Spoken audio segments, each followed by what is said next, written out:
সালামু আলাইকুম। Russia Ukraine যুদ্ধের সর্বশেষ আপডেট, পাশাপাশি হচ্ছে তৃতীয় বিশ্বযুদ্ধ যে কোনো মুহূর্তে যে শুরু হবে তার যে প্রাক পটভূমি বা প্রেক্ষাপট, সেটারই একটা দৃশ্যপট গতকালকে আমরা দেখলাম। সারা পৃথিবীতে একটা যুদ্ধাংদেহী মনোভাব নিয়ে প্রত্যেকটা রাষ্ট্র একে অন্যের সাথে লড়াইয়ে চলছে। আপনি দেখেন আমাদের মধ্যপ্রাচ্যের শক্তিশালী দেশ সৌদি আরব এবং আরব আমিরাত একে অন্যের সাথে প্রক্সি যুদ্ধ করছে। কোথায়? ইয়েমেনে। সৌদি আরব আমিরাতকে ধমক দিচ্ছে যে তোমরা যদি ইয়েমেনে খেলা বন্ধ না করো তাহলে ওইখানে আমরা আরো বড় অভিযান চালাবো। কেন ভাই? সৌদি, তোমার যদি সাহস থাকে তুমি আরব আমিরাতে সরাসরি খেলো। আরব আমিরাতের যদি সৌদিকে নিয়ে খেলতে ইচ্ছা হয় ডাইরেক্ট সৌদির বিরুদ্ধে খেলো। আমরা দূর থেকে দেখি, মালাই খাবো, মিঠাই খাবো, মন্ডা খাবো, তারপর আমরা বলবো ইয়া হাবিবি মারহাবা মারহাবা মাশাআল্লাহ, এরকম বলবো। ইয়েমেনকে বাইছা নিছে মিডল কান্ট্রি হিসাবে। তার মানে পরাশক্তির রাষ্ট্রগুলো ছোটখাটো দেশগুলোকে বেছে নেয় যুদ্ধের ক্ষেত্রের জন্য, যেমনটা পশ্চিমা বিশ্ব ইউক্রেনকে বেছে নিয়েছে রাশিয়ার সাথে লড়াই করার জন্য। এখন রাশিয়া তো রাশিয়াই, রাশিয়াকে বাটে ফেলার জন্য সর্বোচ্চ কূটকৌশল পশ্চিমারা নিয়েছে। এর মাঝখানে বেলারুশের সীমান্তবর্তী যে দেশগুলো আছে সেই দেশগুলোতে পশ্চিমাদের বেশ কিছু সামরিক অ্যাক্টিভিটিস ইদানিং নজরে আসছে। যেমন ধরেন আপনার কি বলা হয়, যেই ন্যাটোর যে ঘাঁটি আছে, ন্যাটোর ঘাঁটিগুলা নিয়ে রাশিয়ার সাথে মেইন সমস্যা ছিল যে ইউক্রেনের ন্যাটো ঘাঁটি বানাবে। তো ইউক্রেনে বানাইতে পারে না, কি হয়েছে, অরিশনিক যে অঞ্চলগুলো আছে সেখানে তো এখন করতেছে, ফিনল্যান্ডে করার চেষ্টা করতেছে, সুইডেনে করার চেষ্টা করতেছে, আরো যে রাষ্ট্রগুলো আছে সীমান্তবর্তী সেখানে করার চেষ্টা করতেছে।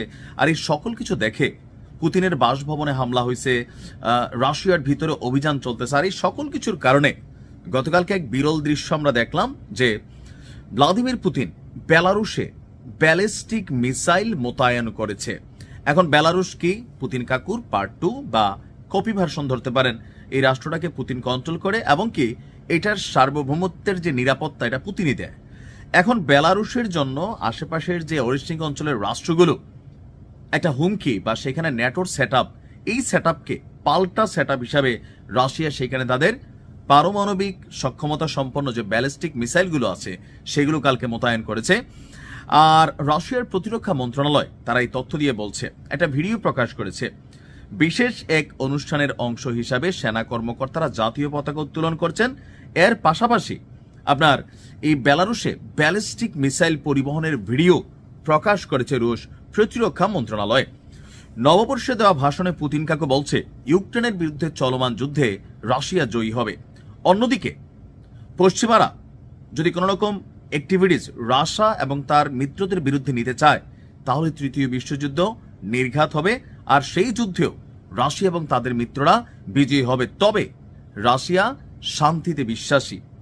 পশ্চিমাদের উচিত রাশিয়ার কোনো ইস্যুতে নাক না গলানো এবং কি প্রক্সি কোনো যুদ্ধে রাশিয়ার সাথে সম্পৃক্ত না হওয়া। এখন এই যে সম্পৃক্ত হওয়া নেওয়ার মধ্যে আবার ওদিকে জেলি কি বলতেছে যে কিয়েভ যে কোনো মূল্যে পুতিন কাকু এবং আমেরিকা মিলে যে শান্তি চুক্তি করতেছে সেটাকে মানবে না। এখন জেলির এই গলার আওয়াজের পিছনের পটভূমি কি? জার্মানি, যুক্তরাজ্য।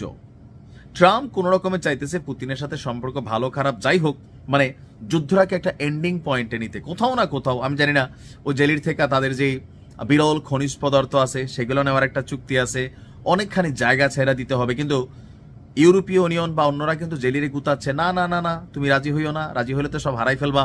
তো এই সকল ইস্যুতে তারা কি করতেছে, জেলি এবং ইউক্রেন মানে এই যুদ্ধটাকে তারা কন্টিনিউ করা রাশিয়াকে বাটে ফেলতে চাইতেছে। আর পুতিন এটা বুঝতেছে। এখন এই যে পুতিনের বিরুদ্ধে প্রক্সি যুদ্ধ চালানোর যে পরিকল্পনা, পুতিন যেভাবে ধরেন বেলারুশে এই ব্যালিস্টিক মিসাইল মোতায়েন করছে, এখন ওইখানের যে প্রেসিডেন্ট আছে লুকাশেঙ্কো, সে তো আরেক পাগলা।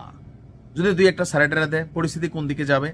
মানে সবকিছু মিলিয়ে 2026 যুদ্ধের একটা কঠিন বছর হবে, এটা প্রাক পটভূমি থেকে বোঝা যাচ্ছে। মধ্যপ্রাচ্যে দুই আরব অধিপতিরা লাগছে ইয়েমেনকে হেললে, আর এদিক দিয়া রাশিয়া এবং পশ্চিমা বিশ্ব ইউক্রেনকে নিয়ে খেলতেছে। আমি জানি না পরিস্থিতি কোন দিকে যাবে। ভালো থাকুন।